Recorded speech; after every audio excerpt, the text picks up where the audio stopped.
The All Blacks have been forced into another selection reshuffle ahead of the second test against the Springboks, with head coach Dave Rennie making 3 changes to his starting 15 as New Zealand attempt to build on their impressive 33-16 victory at Ellis Park. The opening test gave the All Blacks a 1-0 lead in rugby's greatest rivalry, but Rennie knows that the second meeting at DHL Stadium in Cape Town will present a completely different challenge, particularly after the Springboks have had a full week to analyze what went wrong in Johannesburg.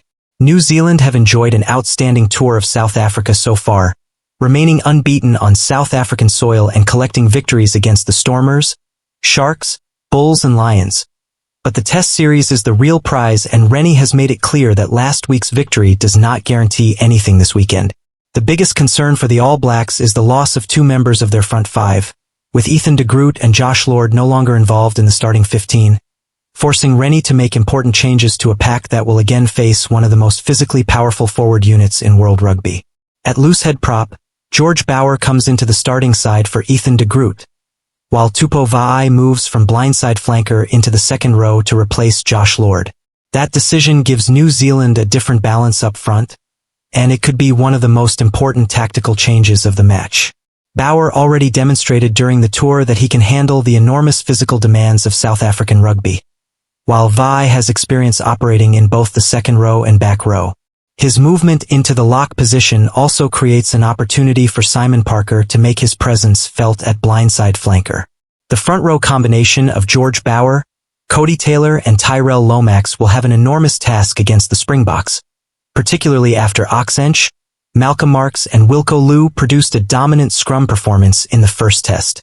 The scrum was one of the clearest areas where South Africa gained an advantage in Johannesburg, and Dave Rennie will know that allowing the same level of dominance in Cape Town could put his team under serious pressure. The All Blacks therefore need more than just tactical adjustments. They need a response from their forwards.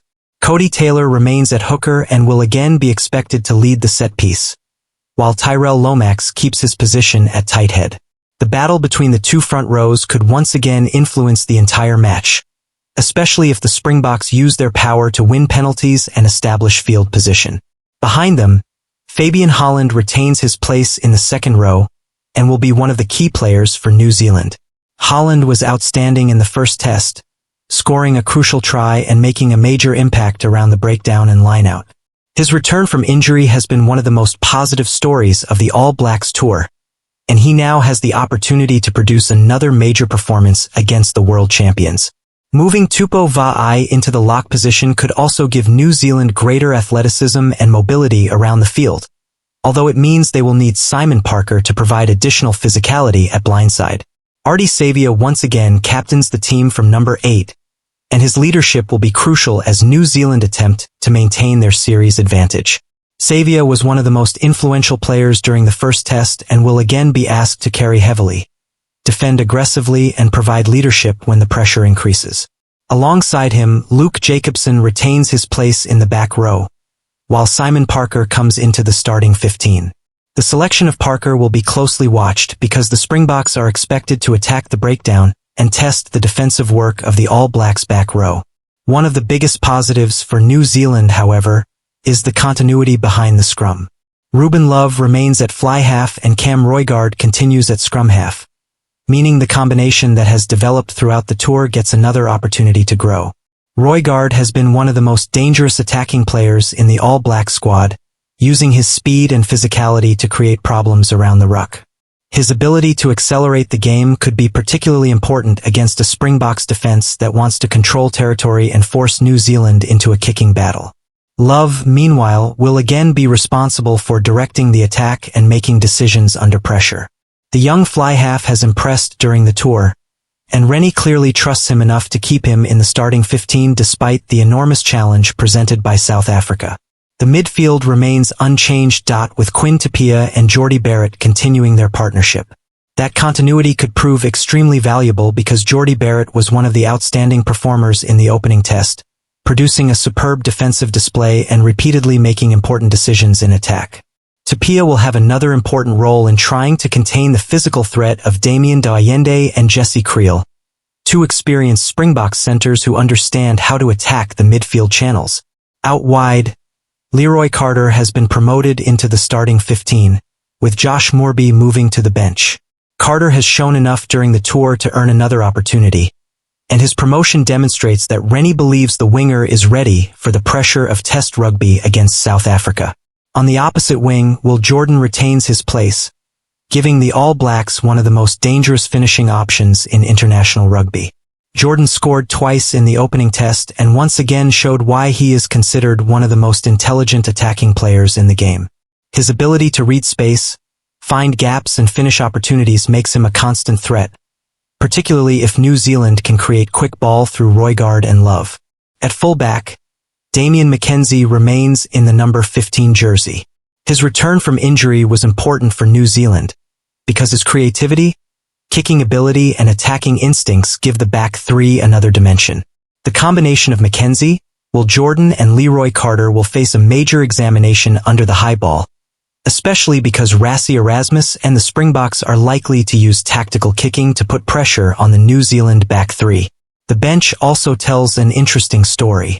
Dave Rennie has again selected a 5-3 split, showing that he continues to trust his forwards to provide the physical impact required during the final quarter. Asafo Amua, Xavier Numia, Fletcher Newell, Patrick Tuipulotu and Peter Lakai provide the forward cover, while Kyle Preston, Anton Lienert-Brown and Josh Moorby are the backline replacements. The inclusion of Patrick Tuipulotu is particularly significant because the experienced lock was left out of the starting 15 for the first test despite his physicality and leadership. Now he could provide a major impact from the bench against tiring Springboks forwards. Xavier Numia is another player capable of changing the scrum battle, while Fletcher Newell provides further front row experience. The return of Josh Moorby to the bench also gives Rennie an attacking option later in the match if the game opens up. But while the All Blacks selection contains plenty of reasons for optimism, Dave Rennie has warned that both teams will be better in the second test. That statement is important because New Zealand cannot simply expect to reproduce their Ellis Park performance. South Africa will have made adjustments, and Rassie Erasmus has already shown throughout his coaching career that he is capable of reacting quickly after a defeat. The Springboks are expected to improve their attacking execution, reduce their handling errors and make better use of the opportunities they create. The pressure will therefore be on New Zealand to maintain the ruthlessness that won them the first test. In Johannesburg, the All Blacks were extremely efficient whenever they entered dangerous territory, while the Springboks repeatedly failed to turn possession into points. That difference ultimately produced a 33-16 result that looked more convincing on the scoreboard than some passages of the match suggested. For Rennie, the biggest challenge is ensuring his players understand that the next test will require another level of intensity.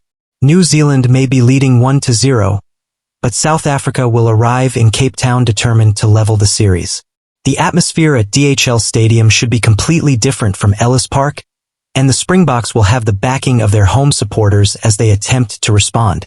Pieter-Steph du Toit, Jasper Wiese, Malcolm Marx, Eben Etzebeth, Ox Ench, Wilco Liu, Jesse Creel and Damien Dayende will all be determined to make a statement after the opening defeat. The All Blacks, meanwhile, will rely heavily on Ardie Savea, Jordie Barrett, Will Jordan, Cam Roigard, Fabian Holland and Damian McKenzie to maintain their momentum. The tactical battle between Rennie and Erasmus could once again be fascinating because both coaches have shown a willingness to make bold decisions. Rennie has already demonstrated that he is prepared to trust younger players, while Erasmus has repeatedly shown that he is willing to change combinations when he believes the situation demands it. That makes this second test extremely difficult to predict. The All Blacks have the psychological advantage of knowing they have already beaten the Springboks, but South Africa have the motivation of revenge and the knowledge that they can improve dramatically on their first performance. The front five changes made by Rennie will therefore be under enormous scrutiny. If George Bower, Codie Taylor, Tyrel Lomax, Fabian Holland and Tupou Vaa'i can withstand the physical challenge, the All Blacks will have a strong platform for their dangerous backs. But if the Springboks dominate the scrum and breakdown, New Zealand could find themselves defending for long periods. Ultimately, the second test will reveal whether the opening match was the beginning of an All Blacks resurgence or simply one chapter in an incredibly close rivalry. Dave Rennie has made 3 changes, but the objective remains the same: protect the 1-0 advantage and put the Springboks under even greater pressure. Rassie Erasmus, however, will be determined to prove that the first test was an opportunity missed rather than a sign of superiority from New Zealand. With the series moving to Cape Town, the stakes are enormous. The All Blacks want to take a commanding 2-0 lead, while the Springboks desperately need victory to level the contest. And with both teams expected to improve, the second chapter of rugby's greatest rivalry could be even more intense, physical, and dramatic than the first.